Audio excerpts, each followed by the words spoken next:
जय हिंद साथियों, स्वागत है आपका self study classes with Sumit Jain YouTube channel और दोस्तों ऐप में।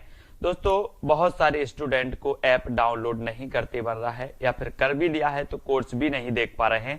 तो मैं आज उनको बता दूं कि ये जो सेल्फ स्टडी क्लासेस इस प्रकार से जब आप प्ले स्टोर से करते हैं तो ये आपका वेल जो है आइकन उसमें लगा हुआ है ना। तो इस प्रकार से सेल्फ स्टडी क्लासेस आपको सर्च करना है और ऐसे आइकन में आपको ऐप मिलने वाला है। ठीक है, तो दोस्तों हम देखें कि प्ले स्टोर में आपको इस प्रकार से दिखेगा ये सेल्फ स्टडी क्लासेस। ठीक है, ये प्ले स्टोर में आपको सेल्फ स्टडी क्लासेस का ऐप दिखने वाला है।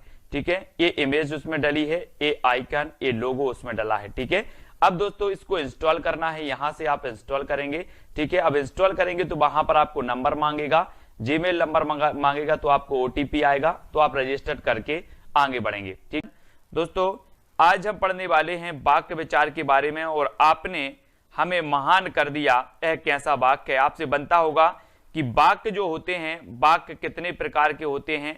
वाक्य से एक क्वेश्चन आपका अवश्य बन जाता है ना। तब यहां पर आपको बताना है, जल्दी से सभी लोग बताएंगे कि आपने हमें महान कर दिया ये कैसा वाक्य होगा। आज्ञार्थक, विस्मयादि बोधक, निषेधार्थक या फिर इच्छा बोधक, किस प्रकार का वाक्य होगा। ये चार विकल्प है अंकुर जी।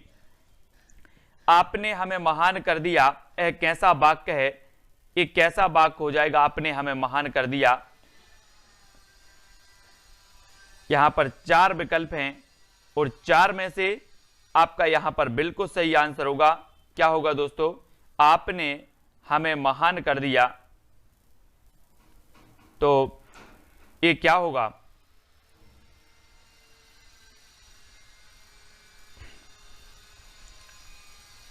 क्या हो जाएगा, विस्मयादि बोधक। कौन सा हो जाएगा, विस्मयादि बोधक वाक्य। ठीक है, जिन वाक्यों में हर्ष, शोक, घृणा आदि के भाव व्यक्त हों उन्हें विस्मयादि बोधक वाक्य कहते हैं। आपने हमें महान कर दिया ये कैसा है, विस्मयादि बोधक।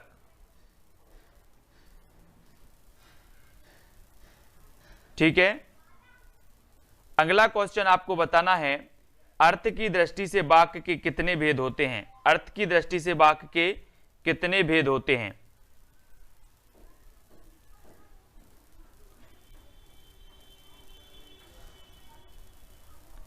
आपको बताना है अर्थ की दृष्टि से कितने भेद होते हैं, प्रश्न क्रमांक 2 में। और यहां पर आपका बिल्कुल सही आंसर होगा कि अर्थ की दृष्टि से जो वाक्य के भेद होते हैं 8 प्रकार के होते हैं। आ से अर्थ और आ से 8। ठीक है, तो ये 8 प्रकार के होते हैं। रचना की दृष्टि से 3 प्रकार के होते हैं ना। रचना की दृष्टि से 3 प्रकार के।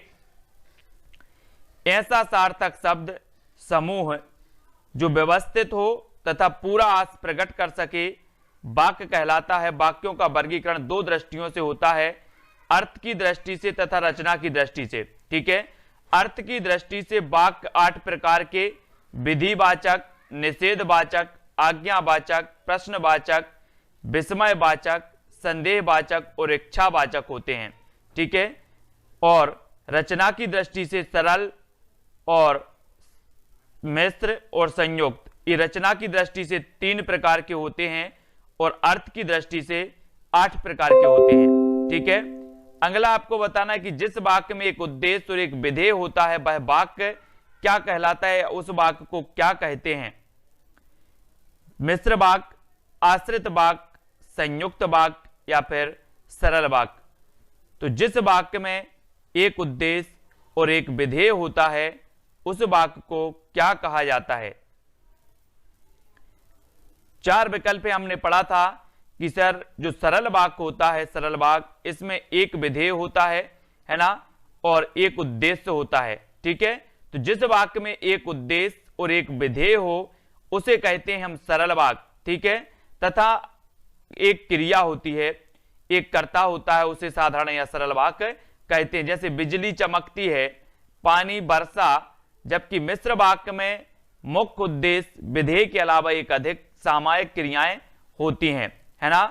संयुक्त वाक्य उस वाक्य को कहते हैं जिसके 2 या 2 से अधिक सरल वाक्य अथवा मिश्र वाक्य अवयवों द्वारा संयुक्त होते हैं। तो यहां पर आपको बताना है कि निम्नलिखित में से विधानवाचक वाक्य कौन सा है, विधानवाचक बताना है। प्रश्न क्रमांक 4 का उत्तर, आप अपनी बात कह सकते हैं।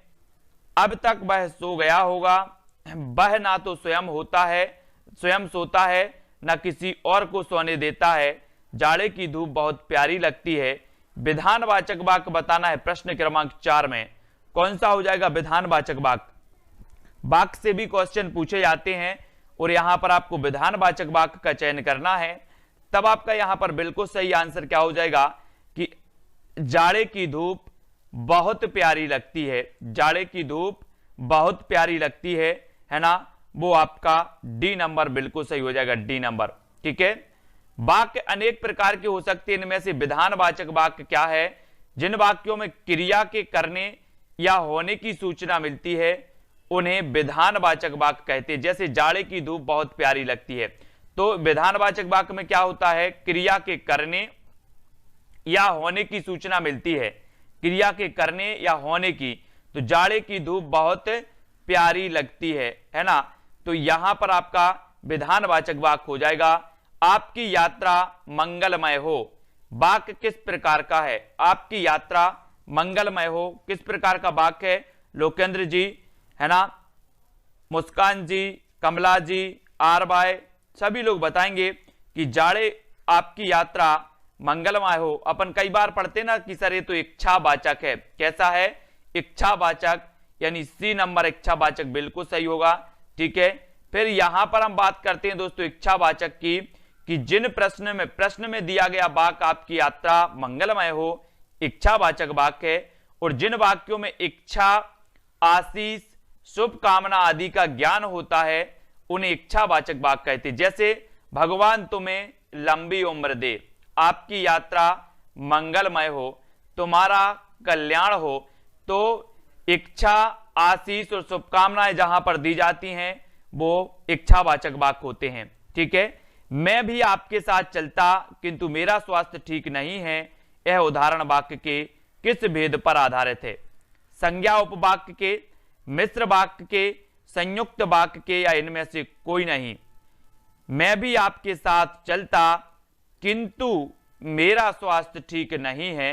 तो यहां पर बताना है कि ये किस प्रकार का आपका वाक्य हो जाएगा। आपने पढ़े हैं रचना की दृष्टि से वाक्य के 3 भेद होते हैं। पहला होता है दोस्तों सरल वाक्य, दूसरा मिश्र वाक्य और तीसरा होता है संयुक्त वाक्य। सभी लोगों को पता है। तो यहां पर मैं अगर आपको एक ट्रिक से ये सरल, मिश्र, संयुक्त ये बता देंगे, यहां पर कुछ इसके वाचक शब्द होते हैं। जैसे यहां पर आपको पहचानना है कि किंतु आया, तो आप क्या लगा दोगे, सरल वाक्य। ये मिश्र संयुक्त वाक्य लगा देंगे। जिसमें एक से अधिक सरल वाक्य सम्मिलित होते हैं वो संयुक्त वाक्य होता है। ठीक है, जिन वाक्यों में 2 से अधिक सरल वाक्य, समुच्चय बोधक, अव्ययों और तथा, एवं, किंतु, परंतु, यानी कि मिश्र वाक्य वही होगा जिसमें और, तथा, एवं, किंतु, परंतु से एक से अधिक वाक्य जुड़े होंगे। ठीक है, उन्हें संयुक्त वाक्य कहेंगे। जैसे बात करें कि मैं भी आपके साथ चलता किंतु मेरा स्वास्थ्य ठीक नहीं है, तो ये किंतु आया, किंतु, परंतु, एवं, तथा और ये शब्द आते हैं संयुक्त वाक्य में। ठीक है, अब यहां पर बताना है कि मोहन ने रवि की शिकायत की क्योंकि उसने मोहन को परेशान किया। वाक्य निम्न में से किस सरल वाक्य से बना है, किससे बना है, प्रश्न क्रमांक 7 का चयन करिए सभी लोग। रवि ने परेशान किया इसलिए मोहन ने उसकी शिकायत की, रवि की परेशानी के कारण मोहन ने शिकायत की, या जब रवि ने परेशान किया तब मोहन ने शिकायत की। यहां पर हमें सरल वाक्य से बना बताना है कि कौन सा है। 4 विकल्प में से आप चयन करेंगे, आपको दिख रहा होगा, सभी लोग को दिख रहा है। तब यहां पर आपका उत्तर क्या हो जाएगा, प्रश्न क्रमांक 7 में रवि ने परेशान किया इसलिए नहीं है, रवि की परेशानी के कारण मोहन ने शिकायत की, ये भी नहीं है। जब रवि ने परेशान किया तब, तो ये भी नहीं है। उत्तर क्या हो जाएगा, कमला ठाकुर जी, वेरी गुड। उत्तर होगा कि मोहन ने रवि से परेशान होकर उसकी शिकायत की। ये आपका सरल वाक्य होगा, डी नंबर। ठीक है, डी आपका बिल्कुल सही हो जाएगा। अब यहां पर देखें कि जिन वाक्यों में केवल एक ही उद्देश्य है और एक ही विधेय है उन्हें सरल वाक्य साधारण वाक्य कहते हैं। प्रश्न में दिए गए वाक्यांश मोहन ने रवि की शिकायत की क्योंकि उसने मोहन को परेशान किया का सरल वाक्य मोहन ने रवि से परेशान होकर उसकी शिकायत की से बना है, जबकि बाकी विकल्पों में मिश्रित वाक्यों के उदाहरण दिए गए हैं, है ना। अब यहां पर राम पढ़ता है वाक्य कैसा है, राम पढ़ता है एक उद्देश्य और एक विधेय है, तो कौन सा हो जाएगा, सरल होगा कि मिश्र होगा। तो आपको बताना है दोस्तों, सभी लोग लाइक कर देना कि राम पढ़ता है बोले सर एक उद्देश्य और एक विधेय हो, वहां पर आपका हो जाता है कौन सा वाक्य, सरल वाक्य। सरल यानी एक नंबर, राम पढ़ता है यह एक सरल वाक्य है। राम क्या है, कर्ता, और पढ़ता क्या है, क्रिया। ठीक है, तो और ये चीज आपको याद रखनी है ना। मिश्र वाक्य पहचानिए, मिश्र वाक्य कौन सा मिश्र वाक्य है, प्रश्न क्रमांक 9 में अनिकेत जी, लप सोनी, कविता जी। तो यहां पर प्रश्न क्रमांक 9 में मिश्र वाक्य पहचानना है। अच्छे लड़के परिश्रमी होते हैं, उसने कहा मैं निर्दोष हूं, लोकप्रिय कवि का सम्मान सभी करते हैं, या फिर परिश्रमी छात्र अवश्य सफल होंगे। तो 9 का आंसर आपको चयन करना है और 9 का आपका बिल्कुल सही होगा कि उसने कहा मैं निर्दोष हूं, उसने कहा मैं निर्दोष हूं। यहां पर आपका कौन सा हो जाएगा दोस्तों, बी नंबर। बी नंबर जो है वो बिल्कुल सही होगा, उसने कहा मैं निर्दोष हूं।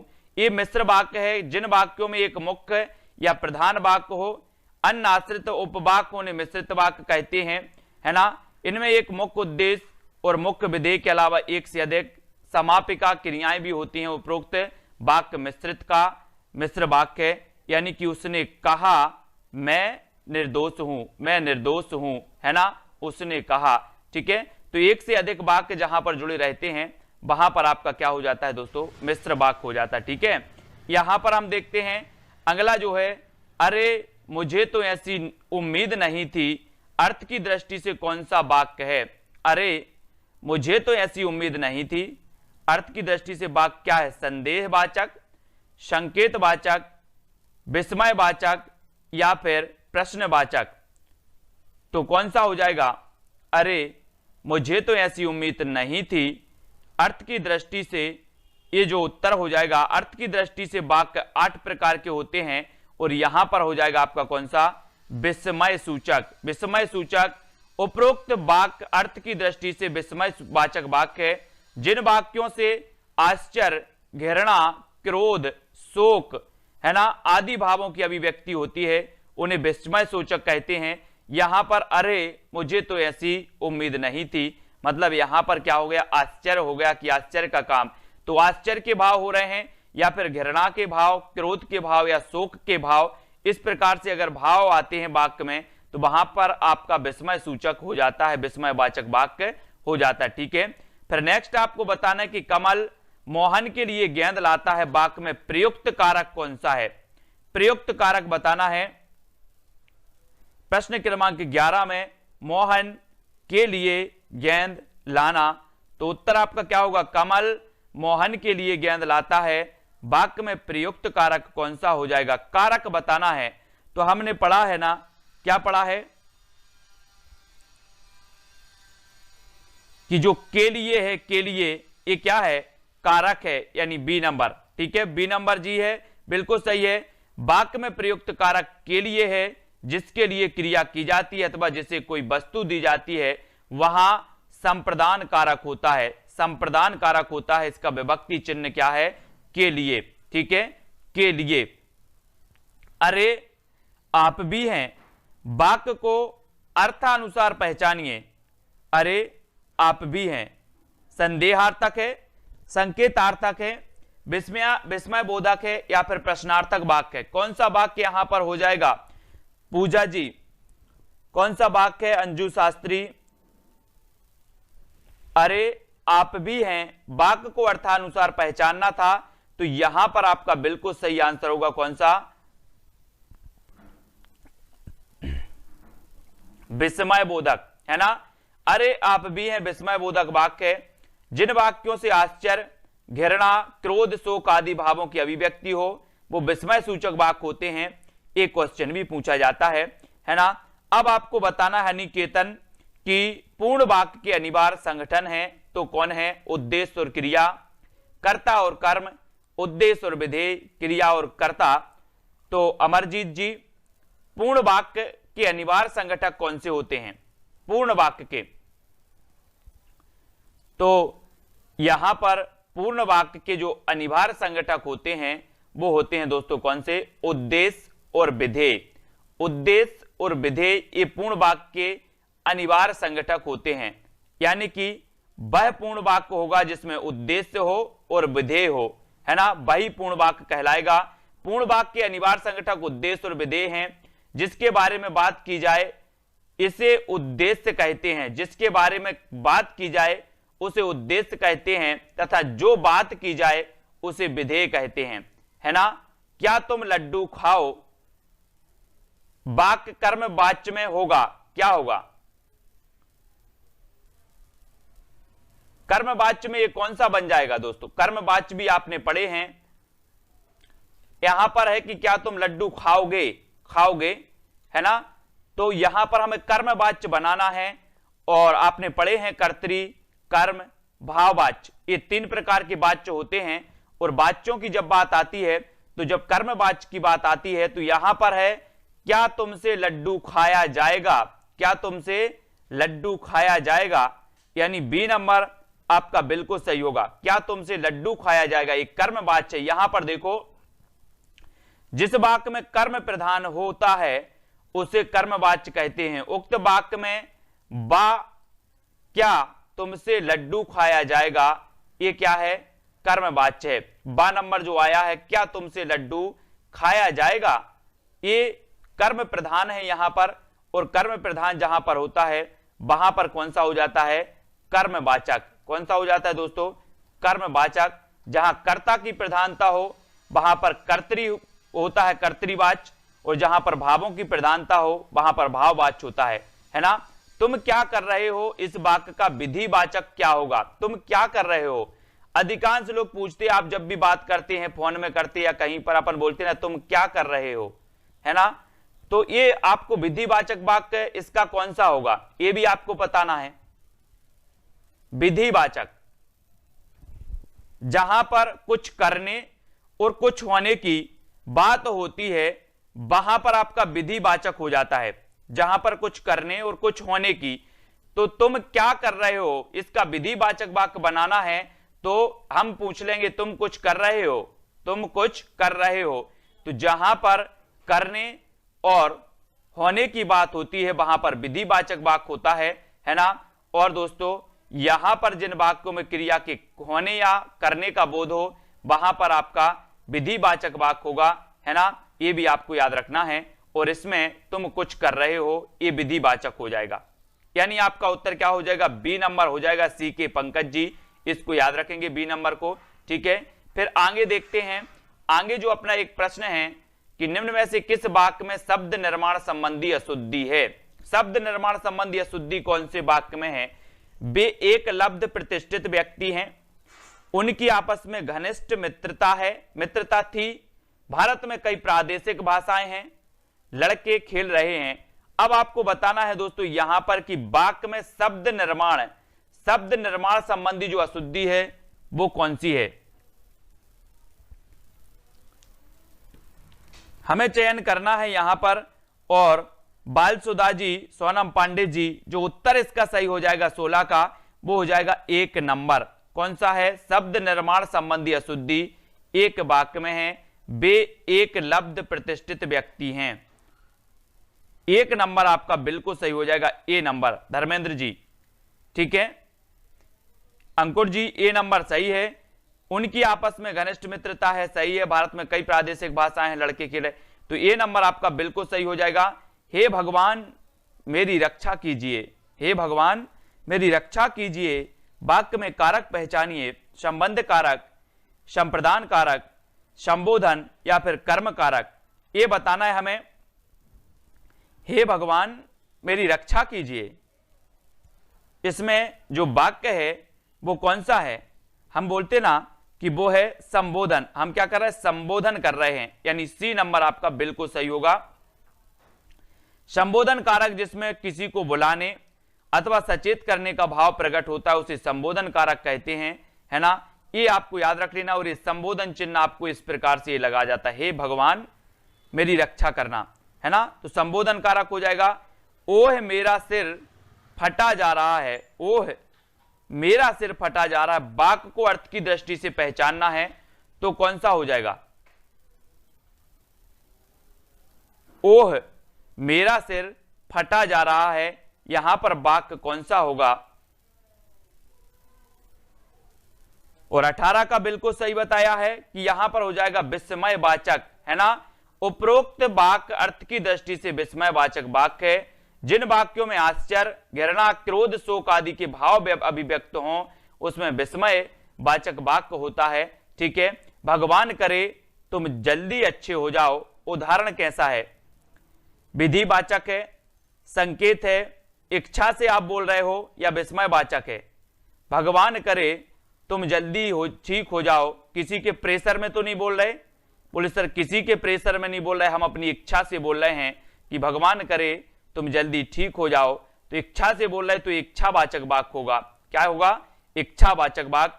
वाक्य शब्दों का वह समूह है जिसके बोलने से पूरा का पूरा अर्थ स्पष्ट हो जाता है। और वाक्य अनेक प्रकार के होते हैं दोस्तों, है ना।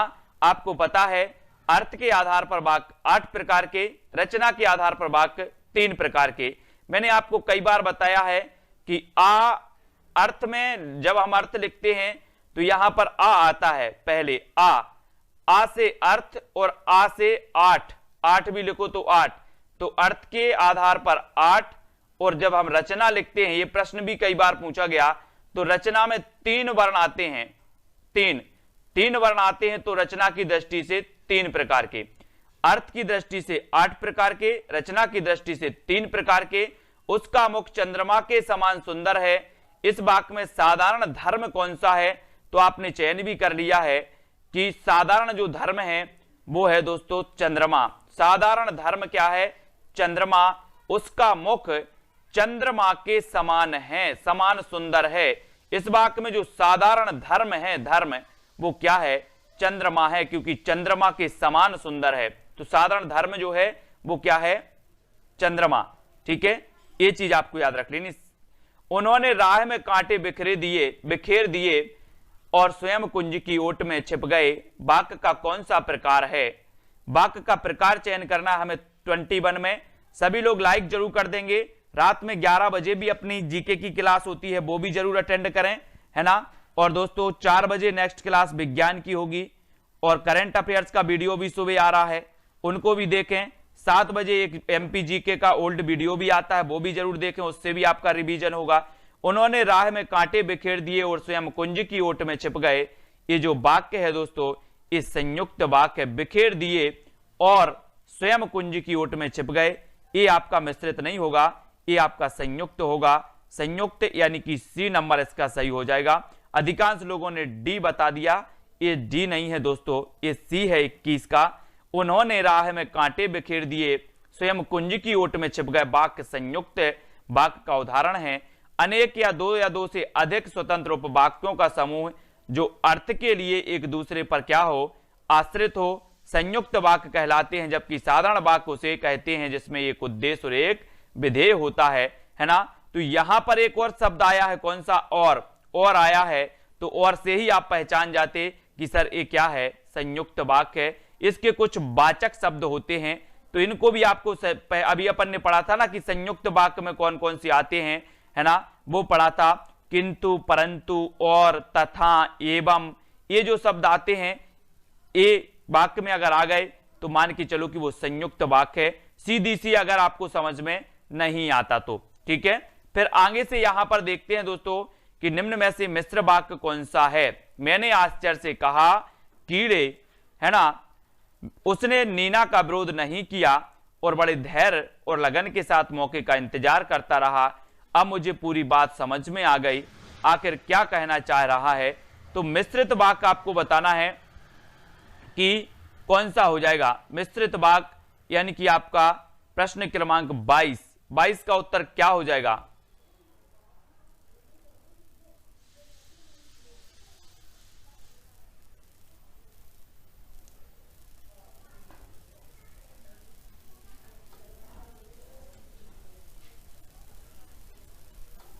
और यहां पर जो है दोस्तों वो क्या है, यहां पर आपका जो है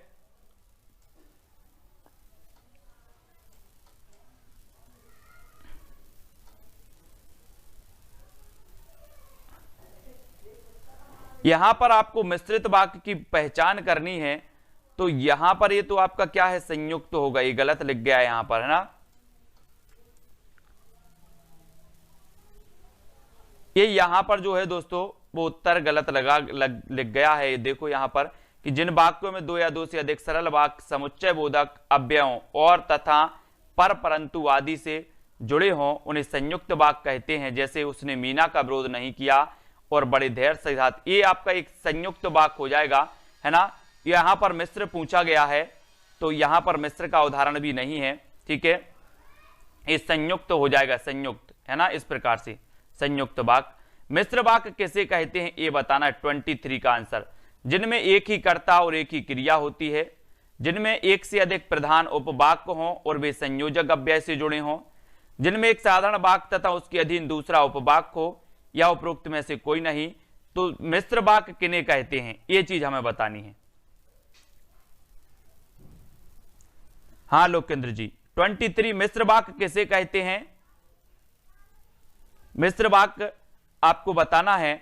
और बोले सर कि जिनमें एक साधारण वाक्य तथा उसके अधीन दूसरा उपवाक्य हो वो कहलाता है आपका कौन सा, मिश्र वाक्य। वो क्या कहलाता है, जिनमें एक साधारण वाक्य होता है और उसके अधीन दूसरा उपवाक्य होता है, वो आपका मिश्र वाक्य कहलाता है। देखें कि जिन वाक्यों में एक मुख्य तथा प्रधान वाक्य हो और अन्य आश्रित उपवाक्य हो उन्हें मिश्रित वाक्य कहते हैं। जैसे बात करें कि इनमें एक मुख्य उद्देश्य और मुख्य विधेय के अलावा एक से अधिक समापिका क्रियाएं होती हैं। जैसे यदि परिश्रम करोगे तो उत्तीर्ण हो जाओगे, परिश्रम करोगे तो उत्तीर्ण हो जाओगे, है ना। तो जो उत्तीर्ण हो जाओगे वाला है पूर्ण रूप से इस पर डिपेंड है कि परिश्रम करोगे तो उत्तीर्ण हो जाओगे, ये क्या है, उपवाक्य है। मैं जानता हूं कि तुम्हारे अक्षर अच्छे नहीं बनते, तो जो दूसरा उपवाक्य होता है वो पहले उपवाक्य पर पूरा डिपेंड होता है ना। तो ये भी आपको याद रख लेना। जिन वाक्यों में आज्ञा, प्रार्थना, उद्देश्य आदि का ज्ञान होता है उन्हें वाक्य कहते हैं। उन्हें कौन सा वाक्य कहते हैं, जैसे बाजार जाकर फल ले आओ, मोहन तुम बैठकर पढ़ो, या फिर बड़ों का सम्मान करो, तो इन्हें क्या कहा जाता है ये बताना है 24 में कि जिन वाक्यों में प्रार्थना, उद्देश्य, आज्ञा, प्रार्थना, उद्देश्य आदि का ज्ञान होता है वो वाक्य क्या कहलाते हैं। तब हमने पढ़ा भी है कि जिसमें आज्ञा हो, प्रार्थना हो या उद्देश्य हो उसमें दोस्तों आपका कौन सा हो जाएगा, आज्ञावाचक हो जाएगा, आज्ञावाचक, है ना। तो आपका जो सा नंबर है, सी नंबर आज्ञावाचक बिल्कुल सही है। जिन वाक्यों में आज्ञा, प्रार्थना, उद्देश्य आदि का ज्ञान होता है आज्ञावाचक वाक्य कहलाते हैं, है ना।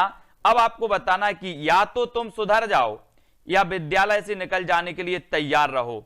या तो तुम सुधर जाओ या विद्यालय से निकल जाने के लिए तैयार रहो, इसमें कौन सा वाक्य होगा, सरल वाक्य, संयुक्त वाक्य, मिश्र, या फिर उपरोक्त में से कोई नहीं। कौन सा वाक्य हो जाएगा दोस्तों।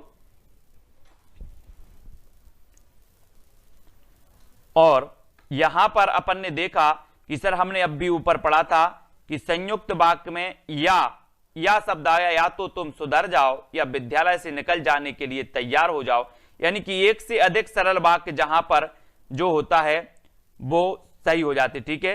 तो या तो तुम सुधर जाओ या विद्यालय से निकल जाने के लिए तैयार हो जाओ, तो यहां पर आपका क्या हो जाएगा, संयुक्त वाक्य, संयुक्त वाक्य हो जाएगा। संजय जी बिल्कुल सही है, संयुक्त वाक्य हो जाएगा। इसके कुछ वाचक शब्द आपको देखना है दोस्तों। यहां पर देखो, इस जो जिस वाक्य में और, तथा, एवं, पर, परंतु इतने अगर शब्द आते हैं तो आपको क्या लगाना है, संयुक्त वाक्य, ठीक है। क्या लगाना है, संयुक्त वाक्य।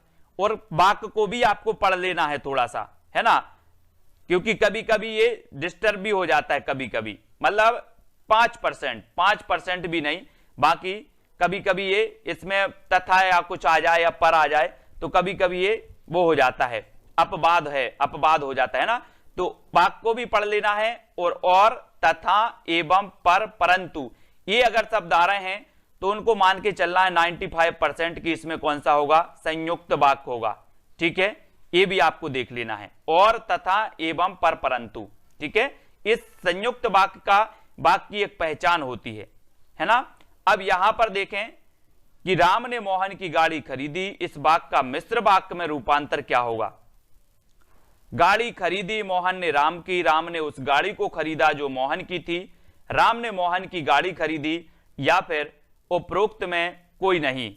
तो मिश्र वाक्य आपको बताना है कि मिश्र वाक्य में रूपांतर कर दिया।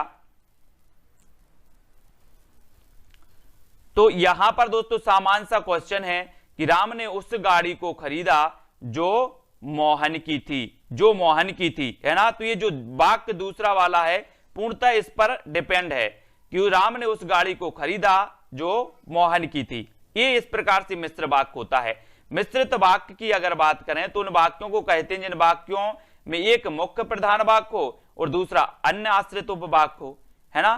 तो यहां पर अगर बात करें कि राम ने मोहन की गाड़ी खरीदी का मिश्र वाक्य होगा रूपांतर करने पर बना वाक्य कि राम ने उस गाड़ी को खरीदा जो मोहन की थी।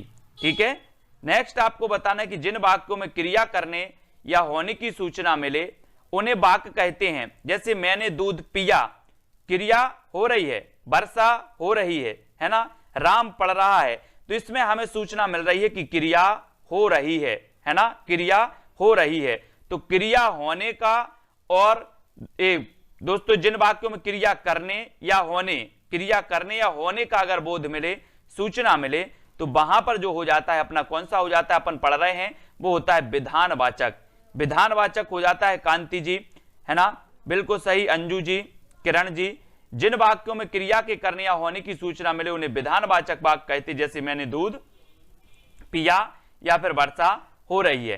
ठीक है, और जिन वाक्यों में हम आशीष, शुभकामना, है ना, और जो चीजें हम इच्छा से बोलते हैं वहां पर इच्छावाचक वाक्य होता है ना। जहां पर आज्ञा, प्रार्थना, उपदेश दिया जाता है वहां पर आज्ञावाचक हो जाता है।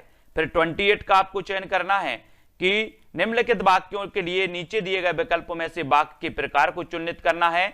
ईश्वर करे तुम्हारा जीवन सुखमय हो। अब आप इच्छा से बोल रहे हो कि किसी के प्रेशर में बोल रहे, बोले सर किसी के प्रेशर में नहीं बोल रहे, अंदर से आवाज निकली है कि ईश्वर करे आपका जीवन सुखमय हो। अब सुखमय हो तो ये कैसा हो जाएगा, इच्छावाचक होगा, है ना। सी नंबर सही हो जाएगा। निम्नलिखित वाक्य के लिए उसके लिए नीचे दिए गए विकल्पों में से वाक्य के प्रकार को चिन्हित करना है। अगले महीना तक परीक्षा फल आने की संभावना है। तो ये आपका कौन सा वाक्य हो जाएगा दोस्तों, यानी कि आपका 29 का प्रश्न है। 29 में आपको बताना है कि अगले महीने तक परीक्षा फल आने की संभावना है। तो इसमें कौन सा वाक्य हो जाएगा, संदेहवाचक, विधिवाचक, संकेतवाचक या फिर इच्छावाचक। अब यहां पर संभावना है तो अभी क्या है, संदेह है ना, संदेह है, तो आपका उत्तर होगा संदेहवाचक। अगले महीने तक परीक्षा फल आने की संभावना है, पक्का नहीं है, पक्का नहीं है। संकेत नहीं लगाना कि ये संकेत दे दिए गए, ये संदेह है, आने की संभावना है, पक्का नहीं है। ठीक है, तो याद रख लेना, संदेहवाचक जिस वाक्य से किसी बात का संदेह प्रकट हो रहा है वे संदेहवाचक वाक्य कहलाते हैं। अगले महीना तक परीक्षा फल आने की संभावना है, जबकि जिस वाक्य में किसी बात के होने का बोध हो, विधिवाचक। जिस वाक्य में एक दूसरे की संभावना पर निर्भर हो वे संकेतवाचक, है ना, वाक्य कहलाते। जिस वाक्य से किसी प्रकार की इच्छा, शुभकामनाएं हो वहां पर इच्छावाचक वाक्य होता है। तो संकेतवाचक और संदेहवाचक में भी क्या नहीं होना, मिस्टेक नहीं करना है ना। संकेतवाचक की यहां पर परिभाषा क्या दी है कि जिस वाक्य में एक वाक्य दूसरे की संभावना पर निर्भर हो वे संकेतवाचक वाक्य कहलाते हैं। ठीक है, ऐसे संकेतवाचक कौन से होते हैं कि तुम पढ़ते तो पास हो जाते, तुम पढ़ते तो पास हो जाते, ये संकेतवाचक है। ये संकेत किया गया है कि तुमने पढ़ा नहीं है तो पास कैसे हो जाओगे, तुम पढ़ते तो पास हो जाते, ये संकेत हो जाएगा। लेकिन यहां पर संभावना है तो ये संदेह होगा। मतलब एक वाक्य दूसरे की वाक्य की संभावना पर डिपेंड रहता है कि अगर तुम भगवान की पूजा करते तो पुण्य मिलता, भगवान की पूजा करते तो पुण्य मिलता। तो एक वाक्य दूसरे पर डिपेंड है, दूसरे की संभावना पर। ठीक है, तो आज हमने यहां पर पढ़ा दोस्तों वाक्य विचार के बारे में, जहां पर हमने संदेहवाचक, अर्थ के आधार पर 8 प्रकार के वाक्य पढ़े, रचना के आधार पर 3 प्रकार के वाक्य पढ़ दिए। ठीक है, 3। दोस्तों बहुत सारे स्टूडेंट को ऐप डाउनलोड नहीं करते बन रहा है, या फिर कर भी लिया है तो कोर्स भी नहीं देख पा रहे हैं। तो मैं आज उनको बता दूं कि ये जो सेल्फ स्टडी क्लासेस इस प्रकार से जब आप प्ले स्टोर से करते हैं तो ये आपका वेल जो है आइकन उसमें लगा हुआ है ना। तो इस प्रकार से सेल्फ स्टडी क्लासेस आपको सर्च करना है और ऐसे आइकन में आपको ऐप मिलने वाला है। ठीक है, तो दोस्तों हम देखें कि प्ले स्टोर में आपको इस प्रकार से दिखेगा ये सेल्फ स्टडी क्लासेस। ठीक है, ये प्ले स्टोर में आपको सेल्फ स्टडी क्लासेस का ऐप दिखने वाला है। ठीक है, ये इमेज उसमें डली है, ये आइकन, ये लोगो उसमें डला है। ठीक है, अब दोस्तों इसको इंस्टॉल करना है, यहां से आप इंस्टॉल करेंगे। ठीक है, अब इंस्टॉल करेंगे तो वहां पर आपको नंबर मांगेगा, जीमेल नंबर मांगेगा, तो आपको ओटीपी आएगा, तो आप रजिस्टर करके आगे बढ़ेंगे।